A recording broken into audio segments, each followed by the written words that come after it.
결혼을 좀 사모를 아니에요. 절대 아니고요. 전부는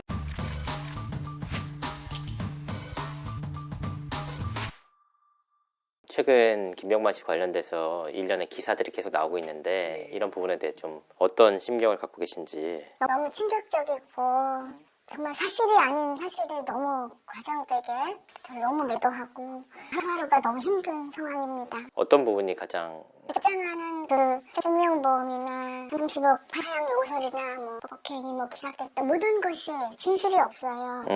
저는 주장할 방법이 없고 언론 플레이가 이거구나 무서움까지 느끼고 있습니다. 두 분께서 만남에 대해서까지 입장차가 있으신 걸로 알고 있어요. 네. 김병만 씨 입장에서는 팬 레터를 통해서 이제 알게 됐다라고 하셨는데 어떻게 실제로 만나시게 된 거예요? 싸이월드 때 한창이었고 이제 달인들도 시작 막 할 때 예. 너무 예전에 명인으로 유명하던 사람이라 잘 돼서 너무 축하해주고 싶어서 달인 화이팅 써놨는데 다 타고 이렇게 보나봐요. 그래서 와서 제 걸 받고 저한테 먼저 메일을 보냈어요. 간단하게 누나 감사해요 이런 거. 뭐 긴 건 아니지만 그래서 너무 놀랐어요. 보통 사람은 이러지 않는데 되게 겸손하다 이런 거 보내는구나. 그래서 그게 오가면서 본인이 이제 가정사 같은 거를 좀 얘기하고 전화를 알게 돼서는 이렇게 전화하면서 전화만 4개월 하다가 나중에 여의도에서 유담시장 셋이 만난 게 처음이에요. 그때 이제 뭐 많은 분들이 좀 의아해 하시는 것 중에 하나가 결혼을 좀 사모를 아니에요. 절대 아니고요. 제가 그거는 보여드릴 수 있어요. 재혼 맞습니다. 전부는 살아 계시고요. 예. 전 남편도 사별한 것도 아니에요. 사람이 계세요. 예. 근데 왜 사모니라는 얘기가 그러니까 악의적인 누군가의 악플 저를 내리기 위한 그런 악플이겠죠. 그래야 이 생명보험하고도 맞아 들어가는 얘기가 되겠어요. 깜짝 놀랐어요. 전 남편분도 사별한 게 아니고 아니에요. 사연을 재혼을 하신 예, 겁니다. 맞습니다. 그럼 이번 사모니란 이야기를 접하시고 굉장히 놀라셨겠네요. 너무 기가 막히죠. 예. 사모님 뭐 그 사람들 다 죽어서 생명보험 수령했다. 이제 제2의 이은혜 뭐 그냥 안 봐요. 잘. 김병만 씨와 2012년부터 별거를 했다고 이제 김병만 씨가 주장을 하고 계시잖아요. 전혀 아니고요. 그러니까 왜 이렇게 주장을 하고 계신 거예요? 저도 모르겠는데 그냥 하나 생각해보면 2013년이라느니 2014년이라느니 계속 바뀌면서 거짓말은 바뀌잖아요. 그러니까 우리 변호사님이 끝에 가서 저들의 주장은 왜 저렇게 바뀌냐고까지 돼 있어요. 이제는 언론에 나와서 1년 살았다고 하시고 작년 이혼 발표 때는 3년 살 뭐가 진실인지 저도 알고 싶어. 왜 그렇게 말을 하는지 2010년 결혼해서 3년 다 될 때까지 명만 씨가 돈이 없었어요. 빚이 있었고 돈이 없었어요. 그래서 집을 얻을 상황이 못 돼서 어머니와 누이의 집을 저희 근처에 얻어주는데 얻다가 돈이 모자란 저한테 6천만 원을 빌려달라고 해서 줄 정도 상태였어요. 그냥 내가 살던 그 아파트에 들어와서 3년 가까이 살고 그러니까 처음에 돈이 있어서 시집 온 게 아니에요. 개그맨이 얼마나 많이 벌겠어. 일부분 빼고는 앞날을 모르는 시댁에 그냥 식구가 어마어마하고 가장이고 매일 전화해서 뭐 달라 그런 시대고 아들이 저를 만나서 방송에는 뭐 반대했다는데 전혀 없었어요. 왜냐하면 아들을 너무 잘 다스리니까 큰 말씀을 못 하셨어요. 제가 예의 바르게 하고 그 주장하는 게 뭐 별거 하는 게 뭐냐면 정글만 나가던 사람이 이제 스킨스쿠버를 한다고 동남아 가고 뉴질랜드에 산을 사서 집주느라 몇 달 가 있고 여기 맨날 돌아다니는데 이거를 이제 자기는 집에 없어서 별거라고 하는 거예요. 물론 집에 있다가 밤샘 TV를 보는 사람이에요. 공포 영화를 3개씩 봐요. 그걸 아이가 이제 수험생이 되니까 패턴이 더 나빠지니까 그리고 이제 제가 나이가 있고 뭐 여자도 떠서 여자를 못 사귀어 봤잖아요. 저도 미안한 마음이 있어서 자유롭게 나쁜 짓 할 사람 아니라고 생각했기 때문에 믿고 돌아다니고 또 매니저들끼리 모여서 막 그런 거 재밌잖아요. 놔뒀어요. 전화놓고 꼬박꼬박하고 나 오늘 지금 여기서 뭐 먹고 뭐 하고 해외 나가도 정글 직전까지 막 난 이제 못해. 그 생활이 7년 가까이 갔어요.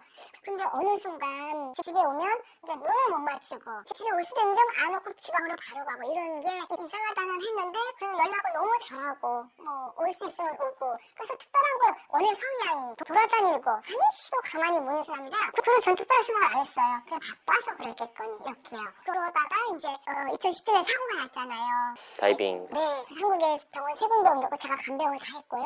퇴원해서 저희 집에서 제 관한 게 맞잖아요. 예. 근데 본인 자존심이 너무 강해서 그런 모습을 보여주고 싶지 않은 애는 수험생인데 누워가지고 아빠 그게 싫은 거예요. 그러니까 이제 매니저 숙소 가서 있으면서 한권 공부를 그때 시작했어요. 면접 따려고. 근데 제가 파악하고 있기로는 김병만 씨가 아이를 굉장히 원했는데 네.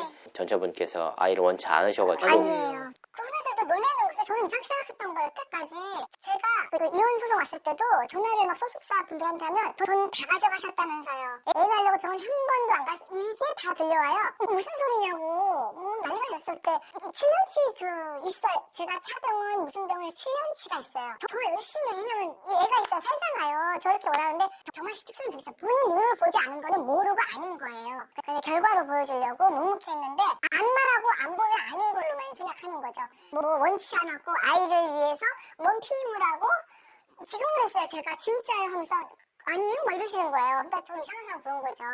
이게 자꾸 안 생기니까 전 나이가 들고 하니까 이렇게 들어오면 하는 말이 넌 새끼 하나만 나면 끝이야. 뭐 이런 거 다 돼. 그렇게 이제 말을 후반부부터 많이 했어요. 뭐 그 초반에 그런 거 없었고요. 경제권을 다 관리를 하셨다고 하는데 네. 10년 동안 뭐 30억 원을 넘는 돈을 썼다 이렇게 상대방 제가요? 측에서 주장을 하고 있어요. 제가 네. 썼다고요? 네. 아니고요. 정글의 법칙 수입이 처음엔 몇백이다가 점점 올라가서 1000대로 갔고 가끔 광고 들어오고 그렇게 처음에 잘 들어오더라고요. 그렇게 해서 모은 돈이 20 한 7, 8억까지 갔었어요. 자산이 네, 자산이. 저는 미션을 받았어요. 맨 처음에 막 저한테 맡아달라고 하면서 누나 나 강남 서초에 꼬마 빌딩 하나만 사나. 그래서 저는 아시다시피 이렇게 다들 10살 연하랑 결혼하지 이런 사람은 결혼 안 하잖아요. 그러니까 내가 그걸 회복할 거는 정말 부인 잘 만나서 그거 목표로 정말 뭐 몇 억이 그거 필요 없고 난 내가 살던 200, 300 수준으로 살았던 거예요. 정말 알뜰하게 살았거든요. 저는 이제 카드를요. 그 사람이 정말 오래 살는지 아니면 생활에 도움된다고 자신의 카드를 써야 된대요. 서준이라고 내역에 카드값 200, 300 나간 게 있어요. 그게 다 제 거거든요. 신한하고 몇 개 카드를 제가 썼어요. 그분의 카드를 써서 내역을 다 알 수가 있고요. 현금을 제가 뭐 쓸 일이 없고요. 그럼 두 분이서 10년 동안 쓴 돈이 30억이라는 말도 그럼 사실과 다르죠? 전 처음부터 그 계산을 본 적도 없어요. 왜 30억인지 모르겠어요. 예. 제가 그 카드로 말씀드릴 수가 있는데 많이 썼을 때가 500선. 왜냐면 무슨 학원비나 병원비 아니면 300선을 지키려고 되게 노력을 했거든요. 그렇게 쭉 살아서 주로 정글 비용과 가끔의 돈을 들어오는데 20 몇 억이 됐고 이게 언제 50억 되나 언제 50억이나 꼬마 빌딩을 사나 그 초조했어요 항상.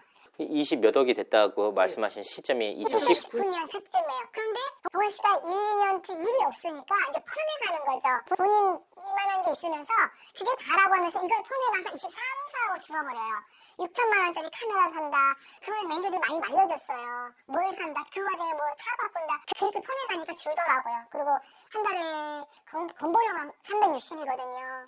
기본으로 나가는 게 1000대예요. 월급 줘야지. 두 사람 뭐 이런 거요. 그런 내역들을 다 이제 전처분이 쓰셨다고 이렇게 하시는 것 같네요. 보니까. 어쨌든 이제 처음에는 이혼 소장을 2019년도에 네. 받으신 거잖아요. 20년에요. 예. 갑작스럽게 좀 아무런 문제가 없다가 왜 이렇게 이혼 소장을 받게 되신 거예요? 2018, 9에 코로나 맞이하면서 일이 없는 맨날 화내는 상태였는데요. 저는 막 너무 뭐든지 줄여보고 싶고 그래서 수입이 없는데 왜 건보료가 계속 평균 60이지? 공단에 전화를 했어요. 이거 우리 지금 수입이 없는데요. 줄여주세요 했더니 남편 총수입을 때우래요. 그 9년치를 네 하고 이제 세무사한테 전화를 했어요. 이거 어떻게 했대요? 했더니 세무사님은 뭘 알고 계셨나 봐요. 바로 얘기를 한 거야. 저 영환 씨한테. 내가 누나한테 다 갖다 주는 거야? 나는 거짓말을 못해. 항상 얘기해 오던 사람인데 주려고 해보니까 몇 장을 보니까 98억이서 이게 뭐지? 다시 이렇게 들어도 진짜 98억이에요. 네. 어쨌거나 98억? 왜 이렇게 놀랬는데 이게 이제 사모님이 출력하셨대요가 들어갔어요. 그랬더니 그때 전화가 와서 이제부터 내가 관리할게가 딱 오는 거예요. 근데 영환 씨가 살면서 이런 적 있어요. 아무 이유도 없이 갑자기 뜬금없이 내가 관리할게. 갑자기 그래요. 잘하고 있는데 알고 보면 기가 얇아서 밖에 나가면 이제 사람들이 그거 그냥 갖고 도망갈 거야. 이런 거 듣고 이제 막 부안해도 내가 할게. 이런 게 반복이 있었어요. 그러면 갖고 가면 또 한 달 안에 해줘. 믿을 사람이 없으니까 해줘. 이거의 반복이었어요. 가져가서 좀 본인 한 달 동안 관리를 하느냐. 직원이 해주죠. 본인은 갖고만 가고 직원이 그만둔 상태였어요 그때. 그러니까 이번에도 그랬다가 가져오겠지 하는 마음이 있었고 그 어저께 디스패치난 6억 7천 이체 사건이 그거예요. 2019년 봄에 계속 2년마다 이사를 다녔어요. 이 동네 저 동네 다니다가 이제 집을 사자. 너무 나이가 많고 힘들다 해서 그러자. 근데 그걸 내가 하자. 왜냐면 뭐 하시는 돌아다닐 수도 없고 집도 항상 제가 마음대로 얻었으니까 그것도 내가 주도하겠다 해서 반전세였던 그 보증도 저한테 와 있는 상태예요. 네. 저는 제 통장에 지금 재산분할 20몇 억이 원래 있던 게 아니고요. 원래 제 돈과 일부 병만 씨 돈 조금 그리고 그 돈 때문에 그래요. 그 6억이 저한테 왔어요. 그래서 갖고 있는 상태에서 내가 관리할게 해서 그렇게 그래 하고 가져버리면 이게 진행이 안 될 것 같아서 그러면 너무 통장이 많다. 둘이 합한 거랑 뭐 제가 이렇게 이사를 가면 가까운 데 가려고 개설을 했어요. 그 사람 명의로. 그럼 내가 몇 개는 제외할게. 카카오 뱅크 이런 것도 필요 없을 것 같아서 제가 4개를 해지를 하면서 은행 가금을 해가지고 그걸 저한테 이체를 했어요. 이 이체를 굳이 나한테 했어야 됐느냐 물으신다면 그런 안 좋은 상태인데 계속 펀에 가서 뭔가 시도를 하고 그러면 나는 돈을 지켜야 되고 뭘 시도한다고 맨날 쓸데없는 거 사니까 이러다 건물은 그래 집도 못 사겠는 거야. 그래서 나는 내가 갖고 있는 게 안전하다 생각했어요. 그래서 그걸 2차적으로 그게 6억 7천인 거예요. 일부러 무슨 목적이 아니고 팔다 보니까 산업은행은 2억 3억을 남기고 그게 이제 2억 7천인 거예요. 나중에 다 이렇게 이래서 그랬구나가 뭐냐면 이체를 했는데 그 소식에 그 사람은 전화를 하는 사람이에요. 문자를 할 필요가 없죠. 해봤자 한 줄, 카톡도 안 했고요. 그런 사람이 이렇게 A4지만한 문자를 쫙 보내요. 너 그거 불법이야? 너 그거 도로 갔다가 내 계좌 알지? 그렇게 굳이 얘기할 필요가 없는데 그런 거를 길게 보내서 왜 이렇게 보냈지? 전화는 안 받아요. 이것만 보내고 하루 종일 안 돼요. 그 다음날 전화 이제 어디 있나 보죠. 전화했더니 받아요. 멀쩡해요. 저기 내가 이체하다가 그거 환급은 못했는데 걱정하는 거죠. 그래서 그냥 걱정 마. 그 돈 어디 가니? 그런 말까지 했어요. 아무 문제가 없이 그냥 끝났어요. 근데 이 종이가 나중에 이혼소장 민사에 붙어있더라고요. 그 종이가. 네, 그래서 고역을 치렀어요. 그러나 전체적인 걸 보시고 무혐의 내려줬거든요. 그게 그거예요. 그거를 저 변호사는 내가 무혐의라는 게 너무 억울하겠죠. 이게 혐의가 있었어야 대대적으로 할 텐데 그래서 아까 보니까 자꾸 언급을 하는 거예요. 그래서 그러고 나서요. 갑자기 이제 한 달 좀 못 됐나? 전화를 했는데 전화가 안 걸려요. 전화번호 바꾸고 가출했어요. 그때부터 못 봤어요. 못 듣고 아무런 교류가 없었어요. 그게 2019년 8월이에요. 8월 달이요. 그 사건이 7월에 난 전달에 우리 여동생이 캐나다에서 같이 밥 먹고 놀았거든요. 그 사건 나기 4개월 전에 둘이 뉴질랜드 갈까 말까 싶은 녹취가 있어요. 근데 그렇게 그것 때문에 나간 거예요, 집을. 그럼 정리를 해보자면 계속 건보료가 고액의 건보료가 네, 계속 똑같이 나와서 나오니까. 건보료 확인을 2019년 7월 말에 하셨고 네. 그 다음에 문자를 서로 이제 주고받은 게 7월 8월 네. 정도 됐고 결과적으로 이제 집을 나가신 시기가 8월 뭐 중후반에 그 사태가 벌어지고 갑자기 나가버렸어요. 그러니까 불과 한 달 사이 다 벌어진 완전 일이고 전화번호 변경, 연락 두절, 그리고 사라져서 어디 있는지도 모르고. 몰랐던 그 재산을 네, 확인을 하신 이후에 그것 때문에 나간 거예요. 이혼 소송을 진행하시게 됐잖아요. 처음에는 이혼 불원서를 제출한 걸로 알고 있어요. 그렇게 나가셔가지고 저는 동굴로 숨었구나 창피해서 그렇게 상상하고 올 거라고 기대하고 마침 애가 입시고 저도 고집스럽게 좀 버텨봤어요. 잘못했다고 생각해서 사람이 그걸 내가 전화해서 왜 이럴 건 아니라고 생각해서 근데 좀 길어지더라고요. 몇 달이 지나고 저는 지방에를 애랑 내려갔는데 어느 날 한날 전화가 왔어요. 그 변호사한테 그런 내용을 전해요. 그래서 장난하는 줄 알고 이혼이요? 제가 그래서 어디 계시냐고 김동씨 어딨냐고 장난하는 줄 알았어요. 연예인 변호사 시켜 장난하는 줄 알고 문자 보냈어요. 제가 그때 연락처를 모르니까 매니저한테 사장님 저 봅시다. 아이고 그래서 막 정말 웃기게 썼거든요. 근데 정말로 그래서 이혼에 응하라고 하면서 조정서가 먼저 왔어요. 그거 보내 뭐라 하냐면 결론은 너는 돈을 이체해서 불법으로 한 도둑인데 민사 형사 고발감이다. 그러나 봐줄 테니 이혼의 도장 찍어라. 이게 왔어요. 그래서 그 금액은 한 금옥대시라는 건 아니고 뭘 달라고 그러더라고요. 집을 달라고. 그러니까 엄마 그 시골집 세금 맡긴다고 반반 명의로 돼 있었어요. 그 저렴한 거 있잖아요. 그거. 그다음에 돈 몇 개 달라고 그러고 그렇게 보면 나중에 이제 변호사님 기사에 보니까 한 9억 뭐 10억대 주는 꼴이 돼요.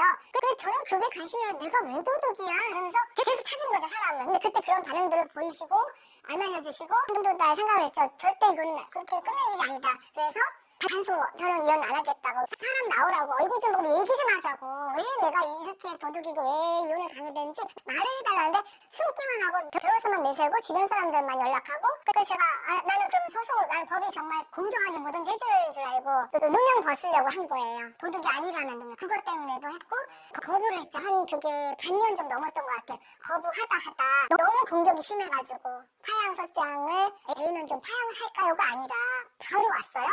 모녀가 돈을 보고 접근했다고 저도 전 다 안 읽었어요. 너무 읽지를 못하겠더라고요. 그렇게 시작을 하는 우리 변호사가 보지 말래요. 너 잠을 못 잘 거래요. 그래서 못 봤거든요. 지금 뭐 나온 것도 못 봤어요. 그러니까 막 이런 사람하고는 살면 안 되겠다는 생각이 들더라고요. 그래서 하자 해가지고 이제 단소를 딱 했더니 그때 정식 소장에 정말 씨가 저는 돈이 한 푼도 없습니다. 저자 다 뺏어가서 한 푼도 없고 9천밖에 없습니다. 이렇게 왔어요. 오로지 돈 얘기예요. 돈을 뭐 어떻게 너무 진짜 지금도 그러고 있지만 본인이 돈을 저렇게 다 해놓고 저보고 그래요. 단소 전에는 그걸 조사를 못 하잖아요. 그러니까 단소를 딱 하니까 조사를 해보니까 25억이 나오더라고요. 그 1심에서. 그러니까 여기서 조금 좀 수그러져야 되지 않나요? 본인이 거짓말을 했는데 안 수그러지고 뭐 여전히 뻔뻔하고 그래서 1심이 끝났어요. 근데 2심을 한 이유가 저희 변호사 실수로 저한테 중복 자산이 잡혔어요. 그러니까 그 2억 7천 이체에 관련돼서 뭐 왔다 갔다 이게 그래서 이거 뒤로 밀어줘야 되는데 우리는 한 사람들이 안 밀어주시고 그냥 판결 내려버리신 거 너무 억울하죠. 그 이자 때문에 또 3억을 물고 그것 때문에 이제 저희 실수로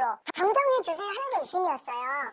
뭐 폭행이나 이런 거는 거기 없어요. 근데 2심을 신청했더니 나라 변호사님이 이만한 문장을 보냈어요. 물론 이제 대리라고 하시죠. 다양한 그때 그 말로 했나? 뭐 하라 하면서 2심 하지 말라고. 그걸 2심을 하면 그 돈 이창을 형사고발을 하겠대요. 저는 죄가 없기 때문에 아무 답을 안 했어요. 가만히 있었어요. 그랬더니 정말 하더라고요. 그러니까 정확히 뭐 정리를 하자면 1심만 이혼의 성립 여부를 따졌고 그렇죠. 2심, 3심은 재산 분할 관련돼 가지고 중복된 네. 그 금액에 대해서 다시 확인을 해달라라고 네. 했지만 2심에서는 반만 승소를 하셨고 네. 그 대법원에서는 아예 불성행 기각이 됐다는 말씀이시죠? 나오셔가지고 변호사님이 네 대법원에서 기각이야 정말 어이가 없는 게 1심에서 저희가 안 한다 했다가 반소를 하니까 주장을 좀 해야 되잖아요. 기책사유. 그러니까 우리 변호사님이 처음에 저한테 토킹을 좀 하자 그러더라고요 언론에. 근데 저희가 정말 극렬하게 반대했거든요. 그러니까 그 사람의 재주는 제가 살려주고 싶었어요. 나만 좀 참으면 된다. 지금처럼 망신당하는 거 아니고 제가 그냥 나만 좀 참으면 이 사람 죽이면 안 되잖아요. 가족들도 많고 한국의 어떤 법인데 그래서 그건 안 된다고 하다가 욕을 많이 먹었고 막 혼났었어요. 근데 그때 1심 때도 우리 변호사님이 좀 딸리니까 힘이 터트리장한 걸 제가 막 싫다니까 저보고 막 소리 지르고 막 화면 보실래요? 이러면서 막 그러시더라고요. 근데 안 된다고 할 때는 그냥 폭행을 언급했어요. 폭행도 당하고 어쩌고 하면서 사진을 좀 2-3장 낸 거예요. 그러면 당연히 병원 진료 들어갔는데 그거 안 들어갔거든요. 그러면 변호사님은 그 기재를 해주셔야 되니까 증거 부족해서 인정하라 이렇게 돼 있어요. 그러니까 주장을 잘 안 한 거예요. 그러니까 1심 과정에서 폭행을 당했다는 주장을 하시고 그와 함께 이제 사진을 2-3장 넣긴 했는데 이를 뒷받침하는 안 진단서도 일부러 안 하려고. 김병만 씨를 어쨌든 지키고 싶다는 네네네네. 그렇게 하셨다는 거죠. 예.